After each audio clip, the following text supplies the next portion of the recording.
कोथरूडमध्ये मध्यरात्री कुख्यात गुंड निलेश घायवळ टोळीने पुण्यात धुमाकूळ घालत सलग 2 गंभीर गुन्हे केले। कोथरूडमधील मुठेश्वर परिसरात प्रथम 36 वर्षीय प्रकाश धुमाळ यांच्यावर गोळीबार करण्यात आला। त्यानंतर काही अंतरावरच सागर साठे या तरुणावर कोयत्याने वार करून हल्ला करण्यात आला। एका रात्री 2 रक्तरंजित कृत्यांमुळे पुन्हा एकदा घायवळ टोळी चर्चेत आली। या प्रकरणी पोलिसांनी टोळीतील मयूर कुंभार, मुसा शेख, रोहित अखाड, गणेश राऊत यांच्यासह आणखी एका साथीदाराला अटक केली आहे। सर्व पाचांवर 2 स्वतंत्र गुन्हे दाखल करण्यात आलेत। प्राथमिक चौकशीत आरोपींनी आम्ही इथले भाई असा दहशतीचा आव आणत हे हल्ले केल्याचं समोर आलंय। केवळ गाडीला साईड न दिल्याच्या कारणावरून धुमाळ यांच्यावर गोळीबार झाला, तर सागर साठे यांच्यावर कोणतेही कारण नसताना फक्त दहशत पसरवण्यासाठी कोयत्याने वार करण्यात आला। मागील काही दिवसांपासून शांत असलेली घायवळ टोळी पुन्हा सक्रिय झाल्याची चर्चा आता स्थानिकांमध्ये रंगू लागली होती। निलेश बन्सीलाल घायवळ हा पुण्यातील कुख्यात गुंड म्हणून ओळखला जातो। तो मूळचा सोनेगाव तालुका जामखेडचा असून उच्च शिक्षित आहे। पुण्यात शिक्षणासाठी आल्यानंतर त्याने मास्टर इन कॉमर्सची डिग्री पूर्ण केली, मात्र शिक्षण घेऊन नोकरी करण्याऐवजी तो गुन्हेगार जगतात शिरला। 2000 ते 2003 या काळात घायवळची भेट गजानन मारणे याच्याशी झाली। दोघांनी मिळून एका खुनाची घटना घडवली आणि 7 वर्षांची शिक्षा भोगली। जेलमधून सुटल्यानंतर घायवळ आणि गजा मारणे यांच्यात आर्थिक व्यवहार आणि वर्चस्वाच्या कारणावरून वाद निर्माण झाला। यामुळे दोघांमध्ये वैराचे नाते तयार झाले। घायवळवर हत्या, हत्येचा प्रयत्न, बेकायदा शस्त्र बाळगणं, खंडणी वसुली, मारामारी आणि परिसरात दहशत निर्माण करणं असे तब्बल 23 ते 24 गुन्हे पुण्यातील विविध पोलीस ठाण्यात दाखल आहेत। कोथरूड परिसरातील सुतारवाडीत तर त्याची मोठी दहशत होती। गजा मारणे गँगने त्याच्यावर 2 वेळा जीवघेणे हल्ले केले होते। त्याला प्रत्युत्तर म्हणून घायवळ टोळीनेही हिंसक कारवाया केल्या। यातील सर्वात गाजलेला गुन्हा म्हणजे दत्तवाडीत गुंड सचिन कुडले याची हत्या।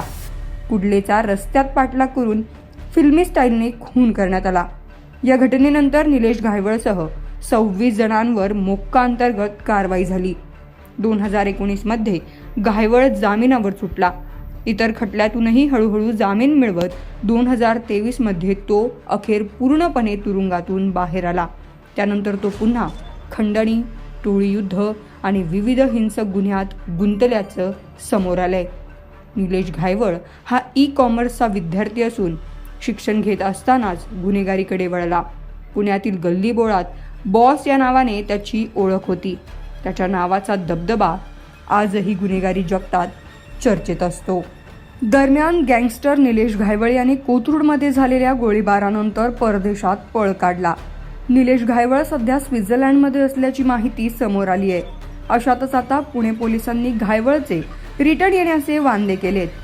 निलेश घायवळसह त्याच्या कुटुंबियांची आणि त्याच्या मालकीच्या एका व्यावसायिक आस्थापनेची मिळून विविध बँकातील 10 खाती पोलिसांनी गोठवल्याची माहिती समोर आली आहे।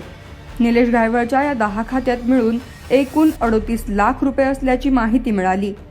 गुन्हेगारी टोळ्यांच्या आर्थिक स्रोतांवर घाव घालण्याचा निर्णय पोलिसांनी घेतला असून त्यातूनच हे पाऊल उचलण्यात आल्याचं पाहायला मिळतंय। घायवळ आणि त्याच्या कुटुंबियांची एकूण 10 बँक खाती गोठवण्यात आली। त्यामध्ये एकूण 38,26,000 रुपये जमा आहेत अशी माहिती पोलीस आयुक्त अमितेश कुमार यांनी दिली। पुढील तपासामध्ये या गुन्ह्याशी संबंधित आर्थिक व्यवहार आणि इतर आरोपींचा तपशीलही उघड होऊ शकतो असंही त्यांनी सांगितलंय।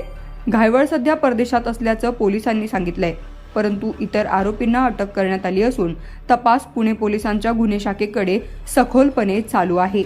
निलेश घायवळ याच्या पासपोर्टबाबत पोलिसांनी पुणे पासपोर्ट विभागाकडे माहिती मागवली आहे, मात्र अद्याप त्यांच्याकडून माहिती मिळालेली नाही। ही माहिती मिळण्यास विलंब का लागत आहे असा प्रश्न उपस्थित होतोय। घायवळकडे किती पासपोर्ट आहेत याची माहिती देखील पोलिसांना मिळू शकलेली नाही असं वरिष्ठ पोलीस अधिकाऱ्यांनी सांगितलंय। पुणे पोलिसांना गुंगारा देऊन निलेश घायवळ 90 दिवसांच्या विजावर स्वित्झर्लंडमध्ये फिरत असल्याची माहिती समोर आली। कोथरूड भागात किरकोळ वादातून एका तरुणावर गोळीबाराच्या प्रकरणात गुन्हा दाखल झालेला गुंड निलेश घायवळ 90 दिवसांच्या विजावर स्वित्झर्लंडला गेल्याचं समोर आलं। अहिल्यानगर म्हणून त्याने तत्काळ पासपोर्ट मिळवला आहे। या पासपोर्ट प्रकरणाचा तपास पुणे पोलीस करतायत। एवढे गुन्हे दाखल असताना पासपोर्ट व्हिसा कसा मिळाला याचा शोध पुणे पोलीस घेत आहेत। घायवळ याला अटक करण्यात पोलिसांनी लुकआउट नोटीस बजावला आहे। शहरातील गुन्हेगारी टोळ्यांचे कंबरडे मोडण्याचा निर्धार पोलिसांनी घेतला असून त्यानुसार कठोर पावले उचलली जात आहेत। या गँगस्टर विरोधात तक्रार देणाऱ्या व्यक्तींच्या सुरक्षेची जबाबदारी पोलिसांकडून घेतली जाणार आहे, अशी माहिती पोलीस आयुक्त अमितेश कुमार यांनी दिली आहे। आंदेकर टोळी विरोधात खंडणीची तक्रार देणाऱ्यांसह अन्य तक्रारदारांना सुरक्षा पुरवण्यात आल्याचं त्यांनी सांगितलंय। शगुफ्ता शेख, लोकमत.com, पुणे।